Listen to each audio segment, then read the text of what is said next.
Hey guys, how's it going? It's me again, Evan Hillis, and I know I've been slow to make a video this last week. Same old story as per usual, but this time it is because I'm working on a very large video and it's taking me a lot of time, probably because my computer sucks and it's not built for video editing, and it's been freezing up a lot because the file is too large and my computer just can't handle it. I am in the process of building a new computer though, so once I have that, everything should run smoothly from there. But even with a strong computer, editing a video of this size is taking me a long time. It's about an hour long.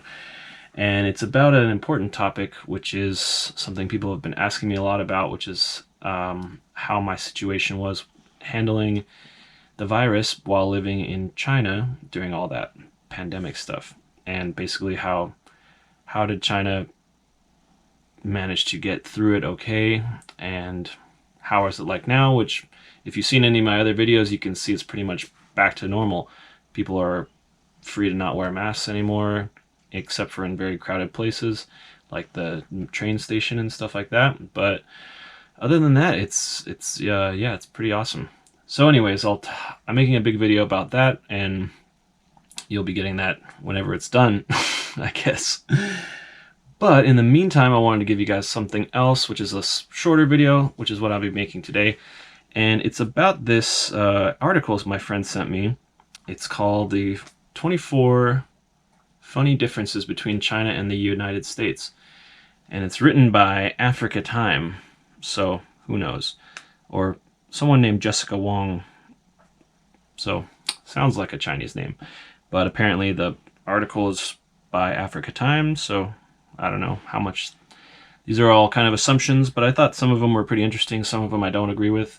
But I'd like to go through them with you and kind of explain how I think of them or what I think they mean, because it's a lot of cool, interesting pictures. So I'll start by reading it. It says, "It's always interesting to discover and study differences of cultures of different countries. You will always find interesting things and get shocked by surprising facts. Below are some very funny differences between China and the United States. Reading it is extremely important if you are going to travel or live in a different country. These differences do not mean either country is better or worse than the other one. It just shows the differences which has been created through centuries of different history and development. The left blue part represents the United States, and the red on the right represents China." All right, first one, 3 meals daily. It has a picture of the blue side. It looks like a cold and then a hot pot and then a cold thing, whereas the Chinese one is all 3 hot things.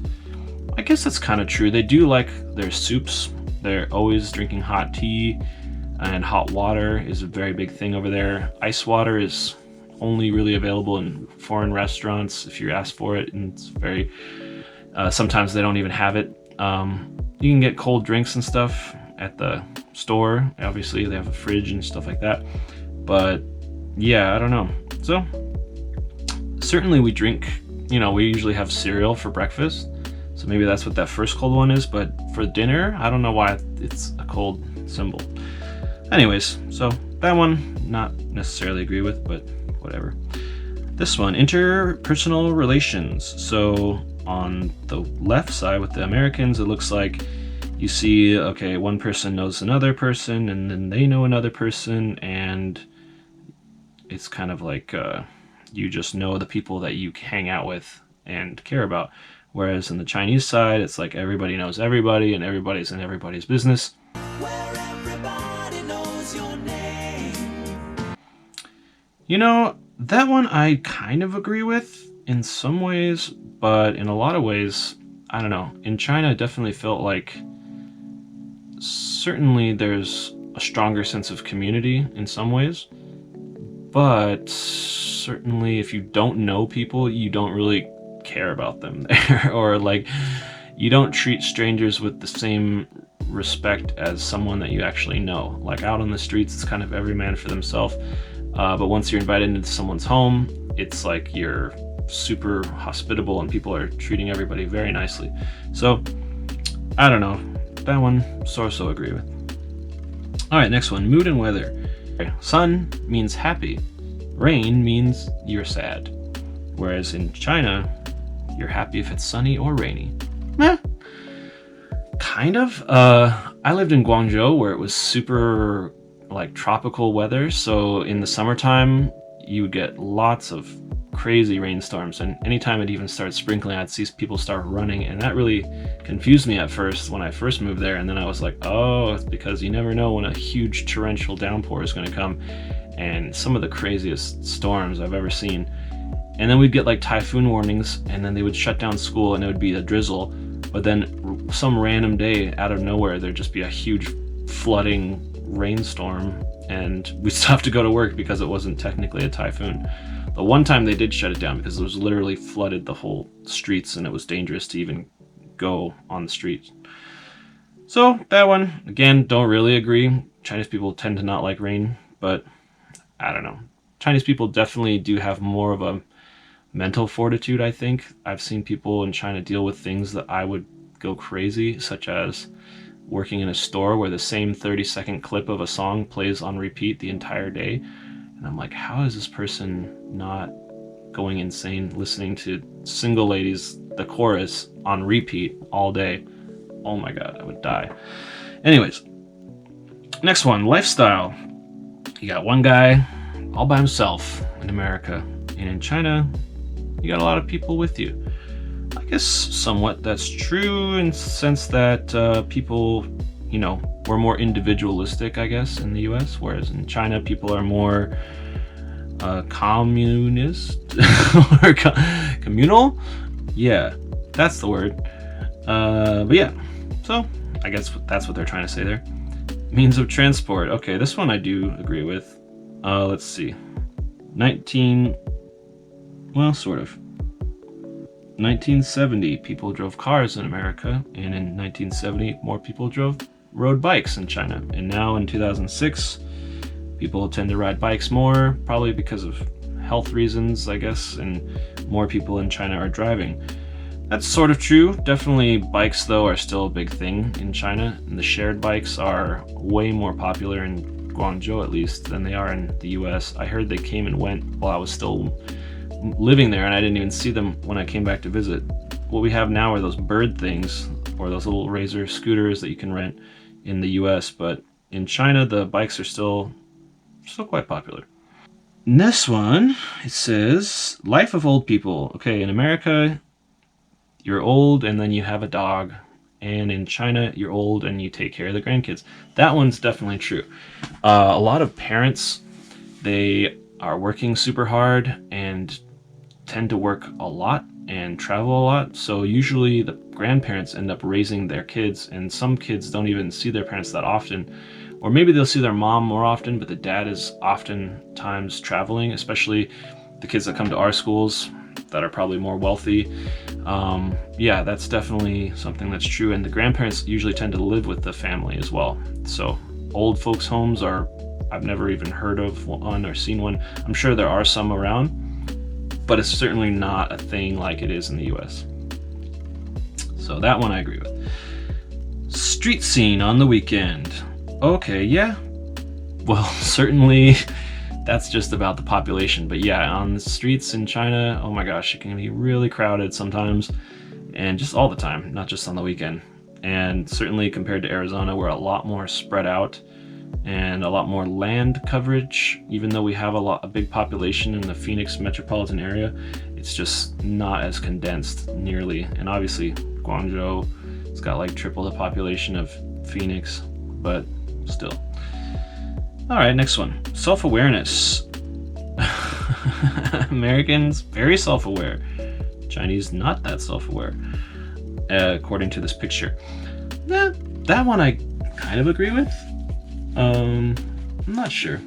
I think, yeah, more self-absorbed in some ways, but at the same time, a lot of people, especially girls in China, are very into this, like, they're all about appearance there too, so I'm not sure if that's exactly what it's trying to say. But, certainly looking good and having a nice appearance is very important in China, whereas in the US, walking outside in your PJs or gym shorts, not looking like you care, is pretty common. But maybe they're thinking about inward self-awareness and like self-criticism. I don't know. that could be true. I'm not sure. All right, next one. Child. You've got 2 grandparents on the left there, the Americans, and then you got 2 parents and then 1 kid. And the parents are taking care of the kid, looks like, because he's between them. Whereas in the Chinese side, you got the parents and the grandparents all surrounding the kid. So that one is kind of showing that like the child is not only being taken care of by 4 people, but also that the child is kind of like super important. You all probably all know about the one-child policy that China has had. That was actually something that started, I don't remember exactly when. I'll put it up on the screen when I look it up. But it ended only a couple years ago. They upped it to 2 children. So you started seeing a lot more people with babies in the last couple of years in China. But one thing that I didn't know before moving there was that this rule is only for people who live in the cities. So if you lived in the kind of a smaller town or like in the outskirts of places, it wasn't really enforced. So a lot of people do have sisters and brothers. My old friend, she has 3 sisters because they all grew up kind of outside the city and then they moved in. So again, yeah, if you're like outside the main cities or the big cities, you'll have to have more kids. And obviously, if you live in the city and you have a lot of money, you can just pay a tax, which a lot of our students have brothers and sisters because their parents are rich to go to our school anyway. But yeah, certainly the children are very protected and very, they take it very seriously. Like if a kid gets sick, it's like a big deal, obviously, because if you only have 1 kid, then that's all your hopes and dreams on that 1 kid right there. Beauty standard. All right, next one is, in the West, we like to be tan. Sure, and in the East, in China, they like to be very white. That's very true. I got a lot of compliments over there about how pale I was, which really threw me off when I first came there, because I'm like, oh man, I'm like pale and pasty. I don't want to be too pale because that's not what I'm into. I would like to be more tan, but I just don't go out in the sun enough, I guess. But yeah, they're like, oh my gosh, you're so white. And they'd be like, well, thank you, I guess. And another thing is people always talked about my nose. Oh, your nose is so big. Like it was a compliment. And I always thought that was like that might be an insult here. So yeah, certainly beauty standards are different and almost opposite in some ways. But I will say some people are starting to kind of get into the Western mindset, and like girls, I see like more girls are going out tanning and stuff like that because they know that it's desirable in the West and in the US. So it is kind of trickling in. But yeah, China's kind of the very old-fashioned mindset in that sense that like, if you're out and you're tan, that means you're like a farmer or a worker who's out in the sun all day. Very much like, Victorian times in England or something like that. But yeah, okay. Drinks, when you have a stomach ache, we drink cola or fizzy drinks, and they drink tea. Sure, that's true. Tea is pretty much the cure-all, or hot water is like the Chinese cure-all for everything. So certainly drinking tea on a daily basis is good for your health, definitely. And yeah, when you get sick, you can go to like a little shop where they have like herbal tea, and basically you just tell the guy or point to something, like if you're a foreigner and you can't speak Chinese or you can't say exactly. I know how to say like, oh, sansatong, it's like a sore throat. But if you don't know, you can be like, ah, or 肚子痛, my stomach hurts, or something like that. And then they'll give you like they'll mix it up for you right there and give you like a little water bottle full of this very strong tasting tea, but it's medicinal, so you just chug it and it does help. If you do that a couple times a day, certainly it will help you recover faster. So next thing, punctuality. This one I definitely agree with in a lot of ways. In the West, yeah, you set a time for this time, you arrive at this time. That's considered, ideal. Not everybody does that, obviously, but certainly that's what you're looking for. Whereas in China, you'd be like, oh, when is the repairman coming to fix my toilet or something like that? And you're like, oh, sometime this afternoon. Okay, so between 12 and 6 or something, or between 12 and 5 p.m. Can you give me a more specific time? Oh, he'll be there soon.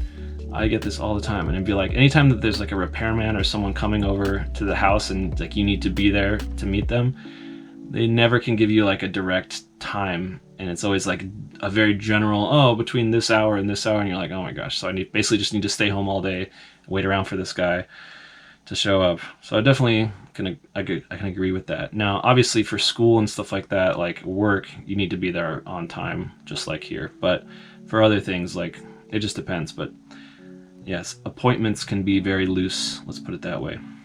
All right, next one, travel. Ah, yes, Americans tend to look at things more, and obviously Chinese people take a lot of pictures. That's kind of a stereotype. I don't know, we take a lot of pictures too, but yeah, I guess, there is that kind of like the stereotype of the Asian guy taking a lot of pictures or whatever, and taking goofy pictures and crazy angles. So yeah, certainly that's a thing in some ways, but it's a stereotype.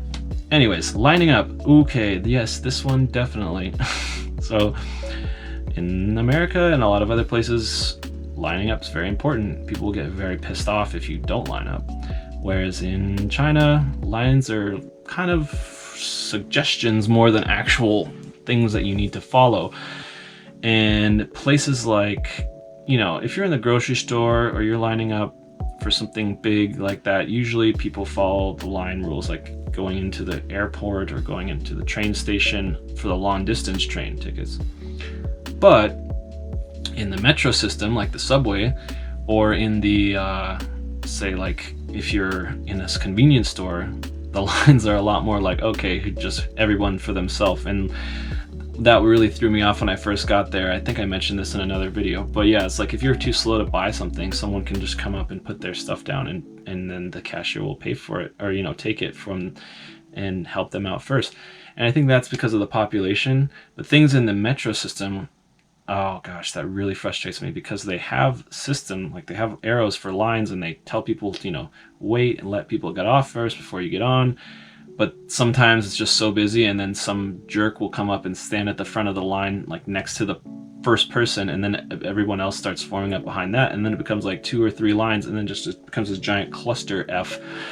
And if you're in the train trying to get out and there's that in front of you, you gotta like push your way out.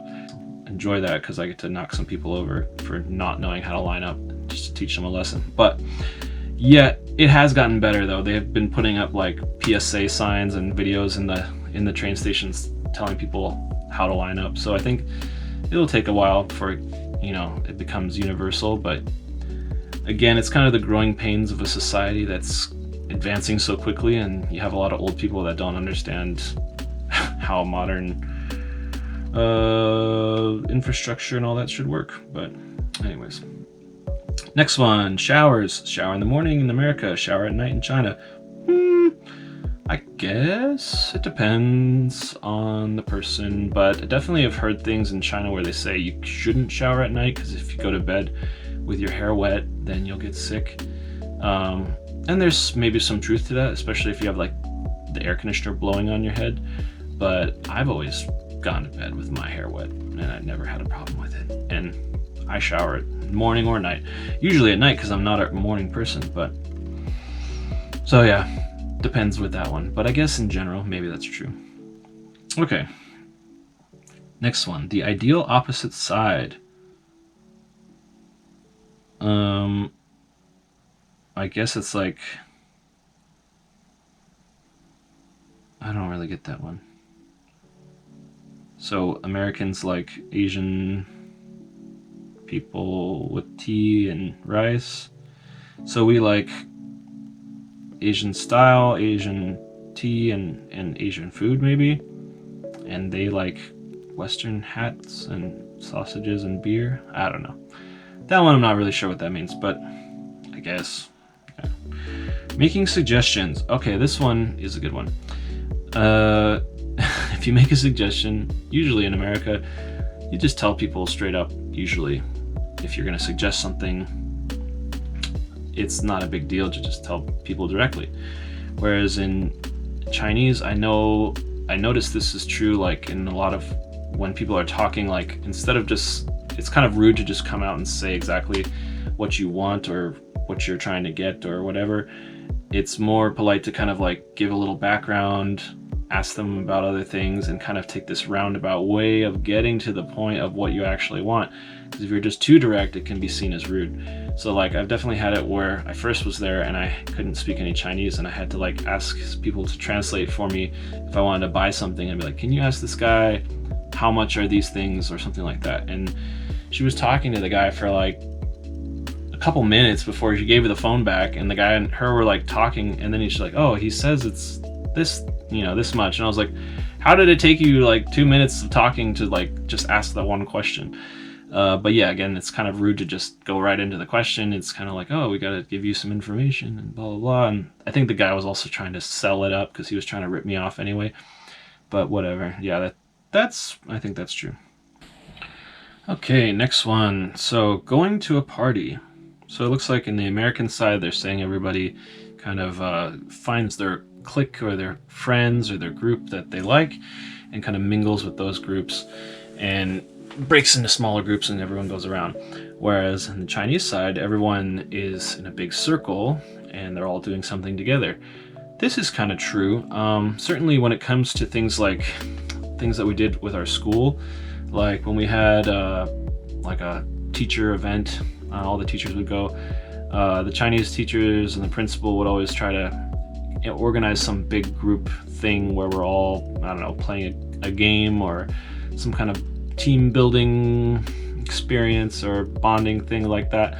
And a lot of the Westerners or a lot of the foreign teachers, we all kind of thought it was silly sometimes, and we usually just prefer to kind of go off and do our own thing. It's like, oh, we're at the beach, let's just have free time. But it's like the Chinese always wanted to have some kind of organized group event, and it's like, and I noticed a lot of times, like, they would feel, at least the Chinese teachers would tend to feel like bummed out or like disappointed if there wasn't something like that, whereas we would be like, oh, let's just everyone do their own thing.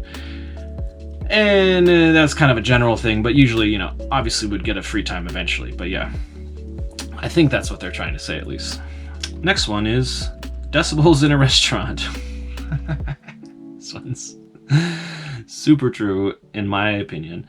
Yes, I mean, people say Americans are loud, but man, I think Chinese are louder, especially Cantonese. I don't know. There's so many times where I hear Cantonese people and I thought that they're, it sounds like they're shouting and it sounds like they're fighting or angry. And I was like, what is going on over there? And then my friend or someone who speaks Chinese or someone, my girlfriend, would say like, oh no, they're just talking. And be like, sometimes, after living there for a while, I could eventually at least understand enough of the tone where I could get that somebody was angry or not. But certainly at the beginning, I thought, oh my gosh, everyone's screaming at each other over here. Not only that, but people tend to like play their phone with like full volume, and they'll let their kids play games on their phone on full volume. And it's like nobody tends to wear headphones, or people do, but it's like so common to see someone just watching TikTok videos like in the metro system or in a restaurant on full blast, and it's like, oh my gosh, put on a headphone or turn it down or something. It's like, and people just being loud. So yeah, certainly loudness is a thing, and I think that is definitely true.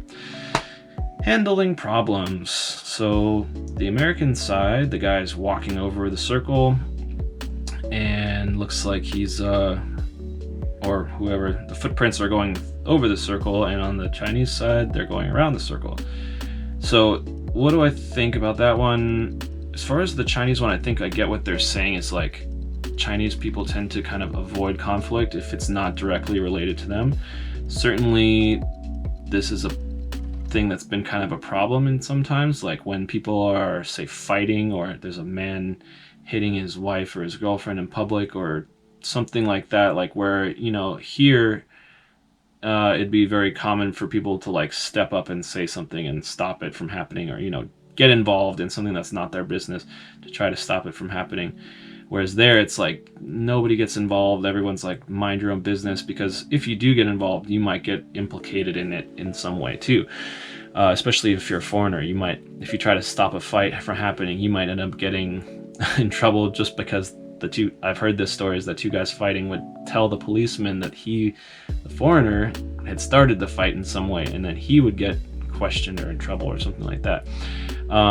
Or, you know, if you help someone who's hurt, you might be held responsible because it's like, why are you helping them? You must have been doing something that caused this.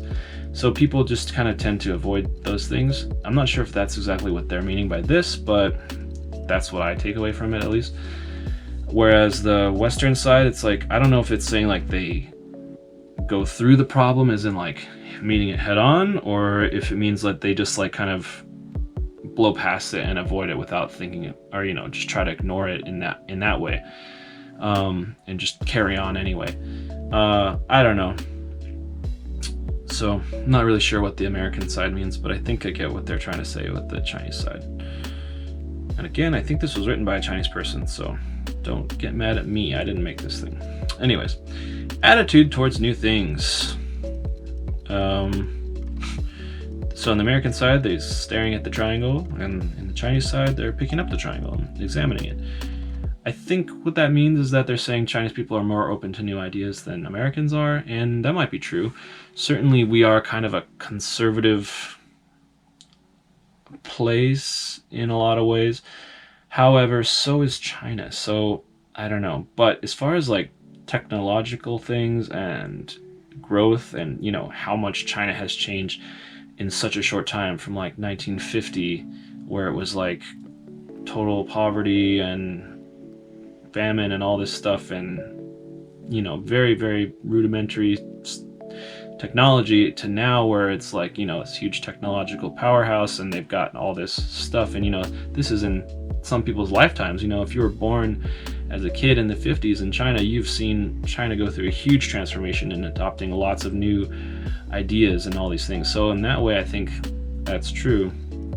And America is kind of like, you know, we also adopt new ideas too, but there's a lot more kind of there's a lot more of conservatism as well, and we're a lot maybe slower to change because we have a democracy that, you know, things are always slower in a democracy, whereas in a one-party system, things can change rapidly, and, you know, people just go with it. I mean, say what you want about the tenets of National Socialism, dude. At least it's an ethos. Yeah, next one, anger. So the guy's thinking he's angry, and he's showing he's angry on the American side.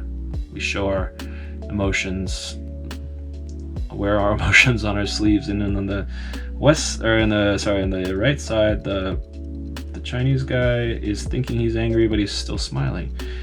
So yeah, maybe that's true. I think people do kind of hide their emotions there sometimes, or certainly are maybe more in control of those kind of things. Like I said, people are good at dealing with hardships there, or better at putting up with things, I think, than Americans are. We tend to complain a lot more, for sure. But so yeah, I think I agree with that one for sure.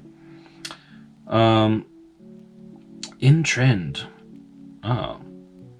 using chopsticks and Asian utensils are trending in America, and in China, forks and knives are trending. Hey, so yeah, I think that's true, and I think that goes true for a lot of other things too. Like Western styles are definitely very popular over there because they're exotic, and just like here, you know, people like Asian stuff here because it's exotic and different, and people get Chinese tattoos and wear Asian writing on their shirts.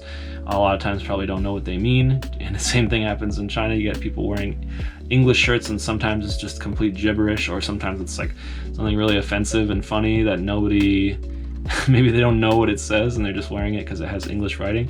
So this is pretty true, I think, and that's been a huge source of entertainment for me living over there. All right, and the last one, it says chef. In America, the chef is a little bit bigger than the other guys, and in China, he's the biggest. He's a giant. I don't know if that's supposed to be chef or chief.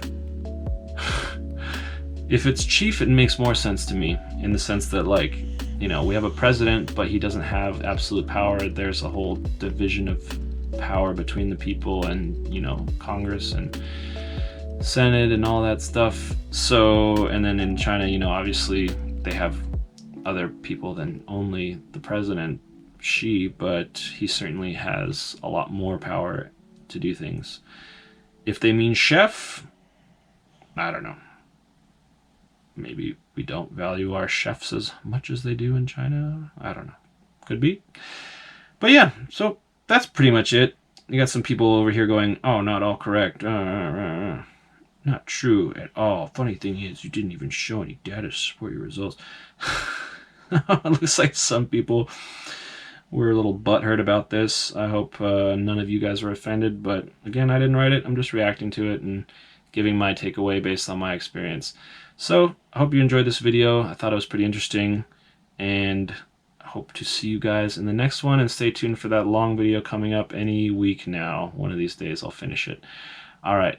Last thing I want to say is I don't have any sponsors, but I'm going to sponsor myself with my own merch. Hey, we got some prints in town. The prints I printed in China have arrived by mail, as well as my original paintings, or at least many of them. So these are all have arrived. So I got some original paintings here.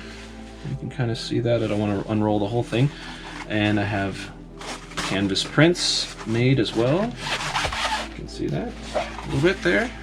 So prints are for sale, as well as original paintings, all on my website, which is now live as of last week.